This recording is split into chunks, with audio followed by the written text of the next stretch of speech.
Mereka orang muda hanya mahukan perubahan kepada parti. Demikian respon seorang pemerhati berhubung tindakan Lembaga Disiplin Bersatu terhadap 6 ahli parti berkenaan termasuk ahli Parlimen Tasik Gelugur, Datuk Wan Saiful Wan Jan dan ahli Parlimen Machang, Wan Ahmad Faisal Wan Ahmad Kamal.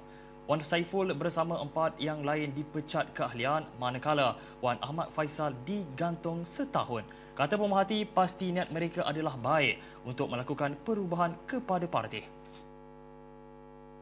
Pemerhati menambah, menjadi lumrah pimpinan muda dalam sesebuah parti sama seperti parti-parti besar lain. Pasti ada yang ingin melakukan perubahan atau ingin sesuatu yang bertentangan dengan kehendak parti. Jika dilihat seperti penentang, pasti tindakan disiplin akan dikenakan. Terdahulu, Lembaga Disiplin Bersatu berkata mereka didapati melanggar Fasal 914 Perlembagaan Bersatu dan Kod Etika dan Tata Kelakuan Parti. Begitupun mereka berhak mengemukakan rayuan kepada lembaga rayuan untuk pertimbangan dalam tempoh 14 hari. Dalam sidang media di Parlimen pada Selasa, kedua-duanya menyatakan tidak dimaklumkan secara terperinci alasan tindakan dikenakan kepada mereka.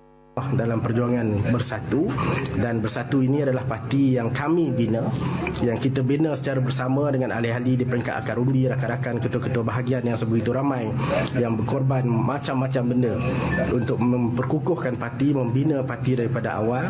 Ia bukan milik peribadi, jadi kami akan kekal setakat ini dan kita akan cuba untuk melalui proses dalaman parti.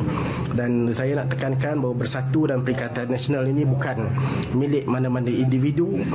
Bagaimanapun difahamkan tindakan berkenaan diambil berhubung isu akuan bersumpah SD yang dikaitkan dengan usaha mendesak pengunduran Presiden Parti sebelum ini. Kedudukan Wan Saiful dan Ahmad Faisal sebagai ahli parlimen bagaimanapun tidak terjejas memandangkan pemecatan keahlian dalam mana-mana parti tidak tertakluk kepada peruntukan Perlembagaan Persekutuan, khususnya Undang-Undang Bertukar Parti. Sementara itu, dalam perkembangan lain, pemerhati turut menempelak Bersatu kerana timbalan presidennya Datuk Seri Hamzah Zainuddin tidak berani menamakan calon Perdana Menteri daripada pihak mereka ketika disoal wakil kerajaan di Dewan Rakyat baru-baru ini. Soal pemerhati bagaimana Bersatu dan Perikatan Nasional PN ingin menghadapi pilihan raya umum PRU jika tidak menawarkan calon Perdana Menteri kepada rakyat. Pemerhati turut menyifatkan kesemua pimpinan tertinggi Bersatu ketika ini termasuk presidennya Tan Sri Muhyiddin Yassin dibelenggu pelbagai kes dan isu termasuk kes mahkamah dan dilihat tidak bersih. Jadi risiko ditolak rakyat pada PRU akan datang amatlah tinggi jika menamakan sama ada Muhyiddin sendiri, Hamzah atau Datuk Seri Azmin Ali sebagai calon Perdana Menteri. Oleh itu, kata pemerhati, jika Bersatu ingin diterima rakyat dan menang PRU akan datang, mereka perlu menyingkirkan Muhyiddin dan menamakan calon baharu yang bersih. Katanya situasinya sama seperti UMNO yang mana pemerhati berkali-kali menyuarakan di Berita 757 jika UMNO mahu kembali diterima rakyat, Presiden UMNO Datuk Seri Ahmad Zaid Hamidi perlu berundur dan diganti oleh pemimpin baharu.